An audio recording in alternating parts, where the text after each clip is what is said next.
I don't know, y'all. I am literally just the messenger. But I have been called to come on here and deliver this message to y'all. What you have been doing to heal yourself is profound. I feel like y'all have been on the longest healing journey ever. I feel like you've been in like the biggest tower moment ever. And I feel like it has just got you feeling at a standstill. But guess what?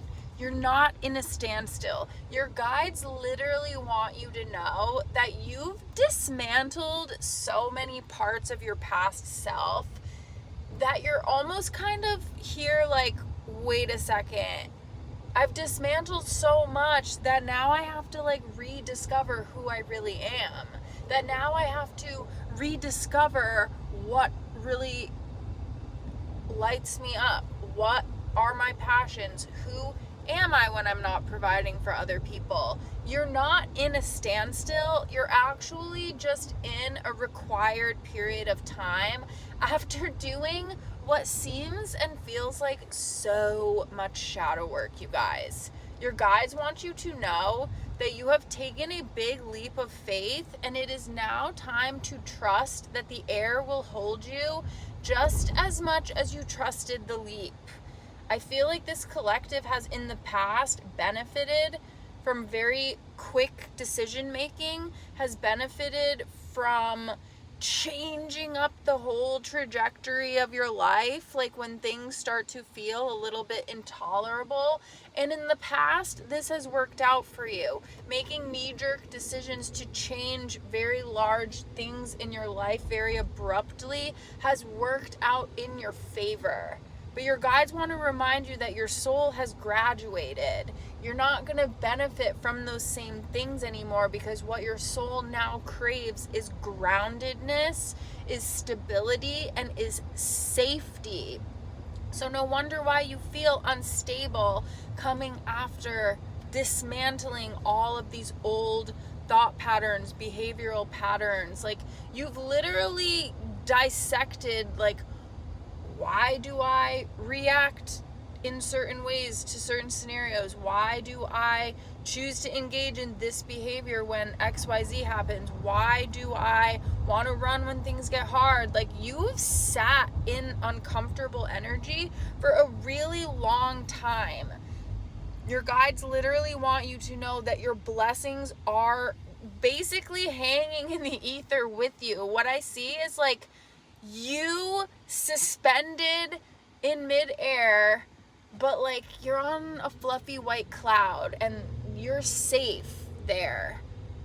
But your blessings are also suspended in midair as well. Like, you guys are headed to the same destination, but you do have a task to complete right now. And the task to complete is preparing your environment just like you've prepared your soul, okay? Your soul and your spirit have graduated. And now your environment needs to rise up to meet you, because I'm getting this message that you're more rooted in reality now than you've ever been before. And you know what? You are starting to like really like life again. But you might be unhappy with like certain current circumstances. The thing is, you're in this location right now.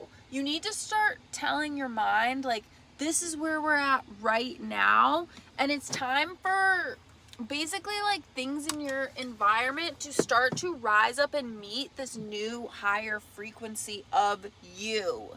Okay? So yeah, no, maybe you can't like pack up and move to Montana right now, but like, can you make your current space, your current environment, the people who you surround yourself with right now, like, give more Montana? That was so freaking random, but like, it doesn't have to be big things. It doesn't have to be costly things. It could be something as simple as like, I'm removing the blackout curtains and like getting white curtains because my aura is more like bright and airy and energetic right now.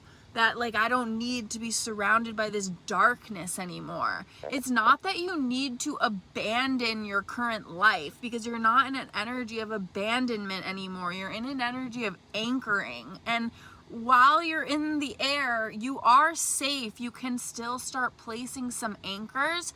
So whatever you guys have been doing, whatever small things you've been implementing into your schedule, whether it's a daily walk, whether it's a gym routine, whether it is, nourishing yourself better, hydrating better, decluttering, hanging out with new people that make you feel good, you need to upkeep this self-care so that this new higher frequency version of you doesn't get tempted by lower frequency people or by lower frequency desires. Okay, there was this message about like when you're feeling sad and you want your favorite comfort food.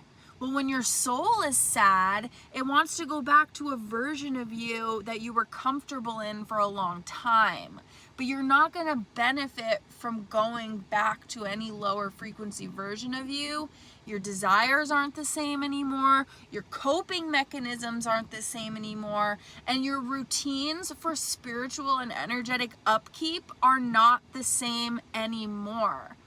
So really what you're being tasked with right now is small and consistent steps.